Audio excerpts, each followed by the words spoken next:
लोकसभा चुनाव 2024 के लिए 5 फेजेस की वोटिंग पूरी हो चुकी है और ऐसे में तमाम पॉलिटिकल पार्टीज ने रिजल्ट्स के बारे में भी सोचना शुरू कर दिया है। इसी बीच पॉलिटिकल एनालिस्ट प्रशांत किशोर के इंटरव्यू ने सियासी पारा बढ़ा दिया। आपको पता ही है कि लोकसभा चुनाव से पहले बीजेपी ने अब की बार 400 पार का नारा दिया था। बीजेपी के इस दावे पर काफी चर्चा हो रही है और इसी बीच प्रशांत किशोर ने बीजेपी की जीत को लेकर बड़ा दावा किया है। उन्होंने कहा है कि इस बार बीजेपी की सीटों की संख्या 2019 की 303 सीटों के करीब या उससे भी ज्यादा हो सकती है। इसके अलावा उन्होंने एक इंटरव्यू में ये भी बताया कि मोदी सरकार बनने के बाद देश में क्या क्या बदलाव होने वाले हैं। क्या कुछ उन्होंने बताया है, चलिए वीडियो में जानेंगे। उन्होंने बताया कि तीसरे कार्यकाल में पेट्रोलियम को जीएसटी के अंडर लाया जा सकता है और राज्यों की फाइनेंशियल ऑटोनॉमी पर लगाम लगाया जा सकता है। प्रशांत किशोर ने कहा कि मुझे लगता है कि मोदी 3.0 गवर्नमेंट धमाकेदार शुरुआत करेगी। केंद्र के पास पावर और रिसोर्सेज दोनों का और भी ज्यादा कंसंट्रेशन होगा। राज्यों की फाइनेंशियल ऑटोनॉमी में कटौती करने की भी कोशिश की जा सकती है।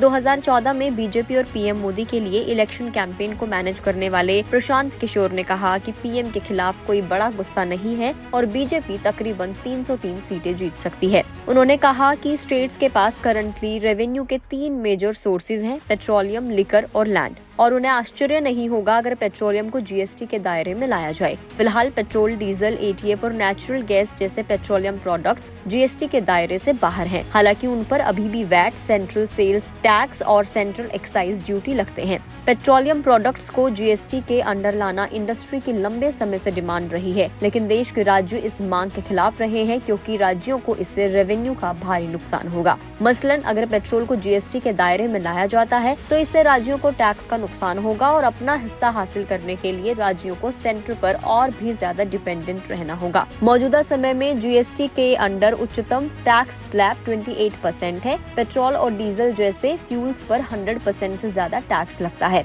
प्रशांत किशोर ने ये भी भविष्यवाणी की है कि केंद्र राज्यों को संसाधनों के डिस्ट्रीब्यूशन में देरी कर सकता है। Fiscal responsibility and budget management यानी कि FRBM के रूल्स को सख्त बनाया जा सकता है। 2003 में बनाया गया FRBM अधिनियम राज्यों के एनुअल बजट घाटे पर एक सीमा लगाता है। उन्होंने ये भी कहा कि केंद्र संसाधनों के हस्तांतरण में देरी कर सकता है और राज्यों की बजट से इतर उधारी सख्त कर दी जाएगी। प्रशांत किशोर ने इसके अलावा प्रोडिक्शन की है कि आखिर तीसरी बार में बीजेपी को कितनी सीटें मिलने की उम्मीद है, तो उन्होंने 300 सीटों का अनुमान लगाया है। उन्होंने कहा कि 2019 के चुनाव में बीजेपी ने 303 सीटें कहां से हासिल की। 303 में 250 सीटें उत्तर और पश्चिम क्षेत्र से आई थी। प्रशांत किशोर ने कहा कि पूर्व और दक्षिण में बीजेपी के पास लोकसभा में तकरीबन 50 सीटें हैं, इसलिए माना जाता है कि पूर्व और दक्षिण में बीजेपी की सीट हिस्सेदारी बढ़ रही है। यहाँ से 15-20 सीटें बढ़ने की उम्मीद है, जबकि उत्तर और पश्चिम में कोई खास नुकसान नहीं हो रहा है। तो ये पॉलिटिकल एनालिस्ट प्रशांत किशोर की प्रेडिक्शन रही है। उन्होंने मोदी गवर्नमेंट 3.0 के बारे में कुछ बातें कही हैं, जिसमें जो सबसे बड़ी बात है वो यही निकल कर आई है कि पेट्रोलियम जो है वो जीएसटी के दायरे में आ सकता है। ये फैसला अगर लिया जाता है तो इस पर आपका क्या कुछ कहना है, कमेंट करके जरूर बताएं। अगर आप इस वीडियो को फेसबुक पर देख रहे हैं तो फेसबुक पेज को लाइक करें,